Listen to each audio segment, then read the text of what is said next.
All right, let's grab the reins on this deep dive. We are exploring a period in ancient history that is so powerful, the sources read less like dry chronicles and more like, well, like high-stakes epic poetry. They really do. The material you shared focuses squarely on the foundational moment of Zoroastrianism in Iran and the massive defining war it provoked. It's the ultimate crucible moment, isn't it? I mean, this is not a simple border dispute or a matter of who controls a few trade routes. No. This is the moment a nation chooses its core identity, and that choice leads to a conflict that the sources clearly frame as a struggle between, light and darkness. Exactly. So our mission today is to unpack this entire saga of King Gushtasp and his primary antagonist, King Arjasp. It's a spiritual and military showdown that one source described as a war not merely for land or gold, but for the soul of a nation. That's a perfect way to put it. We're tracking how a completely new faith can entirely reforge a kingdom and the tremendous, sometimes heartbreaking costs of that transformation. And what's fascinating right from the start is the sheer scale. This narrative sets up a story where conviction, personal conviction, determines the fate of empires. We're going to see how the ambition of a single prince ends up dictating the spiritual path of millions. So let's start there then, with that ambitious prince, Gushtasp. He's the central figure, the man who eventually shoulders the burden of this new faith. Before he was king, when his father, Zoroaster, was on the throne, Gushtasp was known as, well, exceptionally proud. Wow. Restless. And hungry for glory. He wanted recognition, but purely on his own terms. And that desire to earn it is really the key to understanding all his later decisions. Right. Many princes are born into greatness, but Gushtasp was clearly, tormented by the idea that his success was just inherited. He couldn't stand it. Which plays out in this truly dramatic scene described in the text. When his father, who's growing old, finally offers him the crown, Gushtasp refuses it. Outright. And the quote is just fantastic. It is. He says, "I will not wear a throne I have not earned with my own hands." He just rejects the whole idea of inherited power. And it's more than just, a young prince being petulant. It's a profound political statement. How so? Well, he is setting a precedent. He's saying the legitimacy of his rule will be based on his individual strength and merit, not just his bloodline. That need for personal achievement becomes a theme that defines his entire reign. So what does a prince do when he rejects the throne? He flees Iran in secret. He takes this dramatic journey, riding all the way to run the Byzantine Empire, which, for a Persian prince, is a statement in itself, and he disguises himself as just a common warrior. Fleeing to the greatest geopolitical rival of Iran, the Byzantine world, isn't just seeking adventure, it's creating immense leverage. He is saying, if my own kingdom won't recognize my strength, a foreign power will. It's a very shrewd move. And his tests there are incredible. He immediately proves his worth, he fights in tournaments, he shatters the local champions, and he even manages to defeat sorcerers. Which shows his prowess extends into that sort of semi-mythical realm of warfare you see in these epics.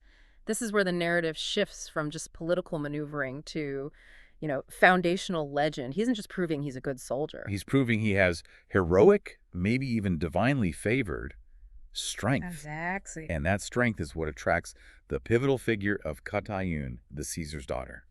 She's described as exceptionally wise and beautiful. And she sees right through his humble disguise. Right. We're told she was given the traditional right to choose her own husband from all the assembled warriors, and she points directly at this mysterious Persian. Insisted on it. Despite her father's, initial outrage that she's choosing some nameless foreign warrior, this is what forces the Caesar to investigate, which then reveals Gushtasp's true identity. Prince of Iran. The whole sequence really firmly establishes Gushtasp as a man who earns his kingdom, earns his marriage, all through personal merit and strength. It sets the expectation for the immense strength he'll need later. So Gushtasp has proven his physical and personal authority abroad. But, strength alone doesn't secure a kingdom. The bigger question is what kind of spiritual and moral foundation he was going to build that kingdom on. And the answer arrived while he was still away. The prophet Zoroaster. This is the moment where the epic history truly begins. The return of Gushtasp coincides precisely with the greatest spiritual revolution in Iranian history, the arrival of the prophet. Indeed. Zoroaster brought the sacred Avesta, articulating this core message of one God, Ahura Mazda. And crucially, the sources emphasize the role of fire as his pure symbol and this concept of a cosmic battle. The battle between Asha truth and light and Druj, which is falsehood and darkness. And it required individuals to actively choose the good path. And here's where Gushtasp's personal history just clicks perfectly with the faith's message. That emphasis on choice, on an active struggle against darkness, must have deeply appealed to the ambitious prince who demanded to earn his own throne. It wasn't a passive religion. Not at all. And the timeline is key here. The sources say that Zoroaster actually sought out Gushtasp while he was still in Rome. He went to him. And convinced him there. Gushtasp accepted the new faith wholeheartedly.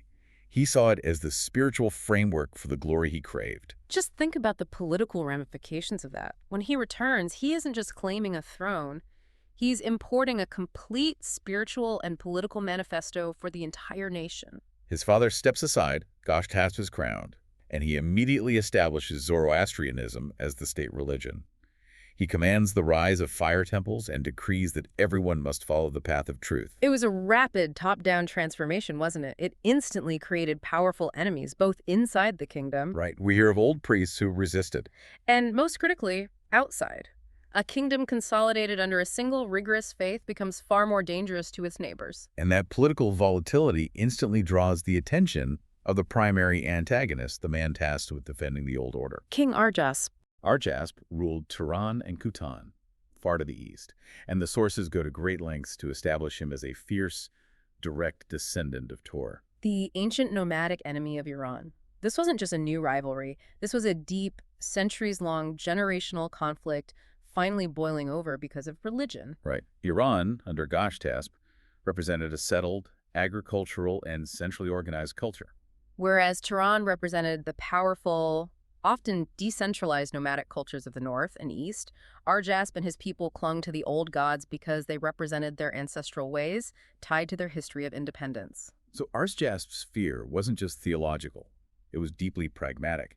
He saw this new faith as the ideological cement that would finally make Iran an unassailable political monolith. A threat far greater than any mere military campaign. If Zoroastrianism unified Iran, Turan would inevitably fall. It was that simple. So for Arjasp, defending his old gods was inseparable from defending his kingdom's sovereignty. He wasn't just fighting a heretic. He was fighting a political innovator who threatened the entire balance of power across Asia. And this fear culminates in that spectacular diplomatic crisis.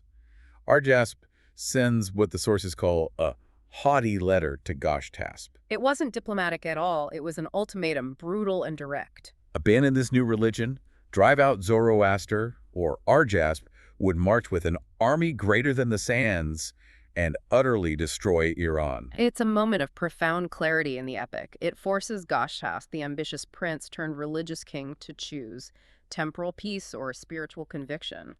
And his reply shows his conversion was genuine and absolute. He sends back a message that's equally defiant, declaring the faith of Zoroaster to be light from God and swearing he would defend it with his life. He basically signed the declaration of war. He chose his spiritual conviction over political expediency. And Arjasp responded in kind. He gathered a vast host and invaded Iran like a black storm. And this was no ordinary army, if you look at the source detail. No, the logistics and the supernatural elements of Arjasp's force really underscore the spiritual stakes. The descriptions are vivid, hundreds of thousands of mounted riders, yes, but also massive war elephants. And crucially, sorcerers of the old ways integrated right into the fighting force.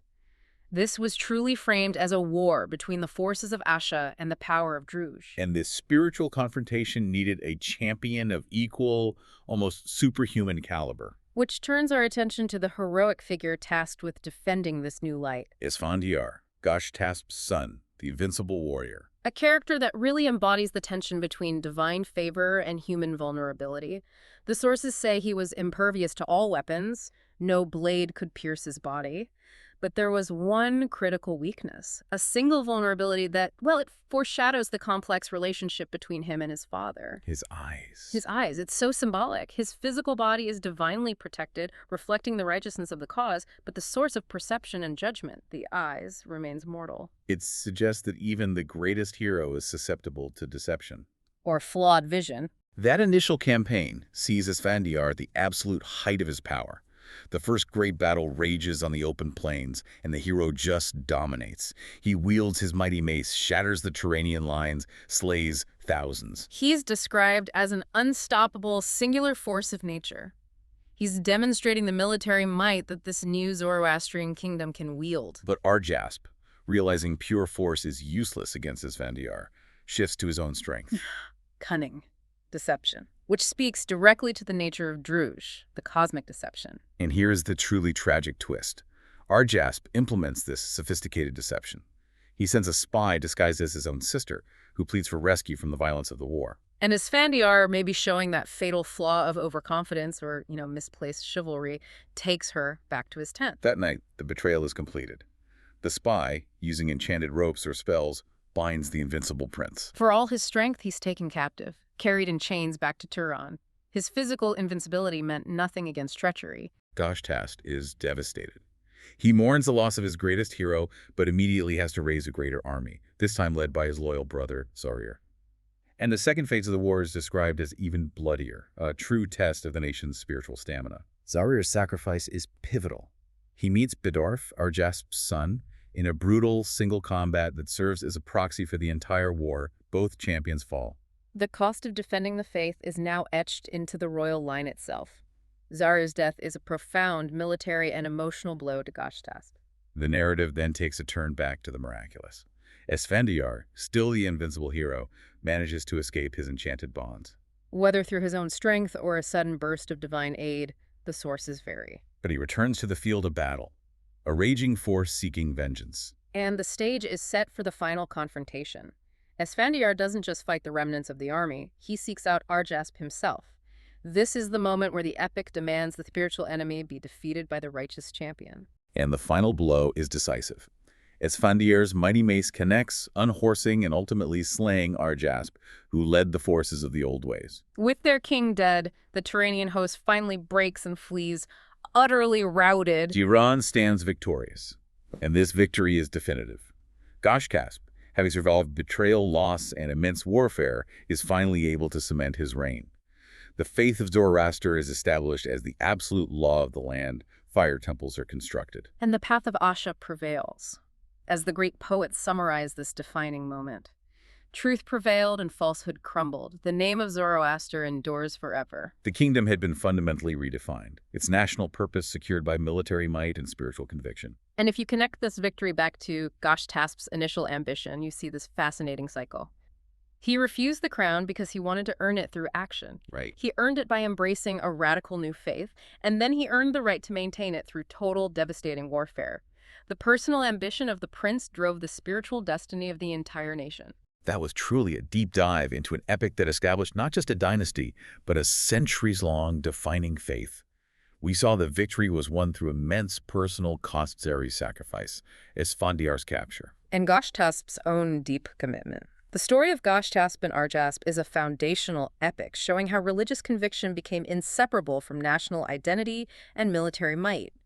The king's decision gave the nation a singular, unifying purpose. But the sources, always mindful of human frailty, leave us with a fascinating, unsettling note. While Gushtasp achieved this greatest triumph, securing the faith for his people, that victory was almost immediately shadowed by his own fatal character flaw, that restless ambition and pride. The very things that made him great to begin with. Exactly. It ultimately led him to demand a final, impossible task of Esfandiar, sending his own invincible son to his doom at the hand of the legendary Rostam. Which raises an important question for you, the listener, to mull over. Gushtasp secured the soul of his nation through this epic war. But if a king's greatest national triumph is immediately followed by a fatal personal flaw, his overweening pride, does history remember the victory or the cost more vividly? It's a powerful lesson that even in the most heroic narratives, the dual nature of leadership means no triumph is ever truly complete without a tragic shadow.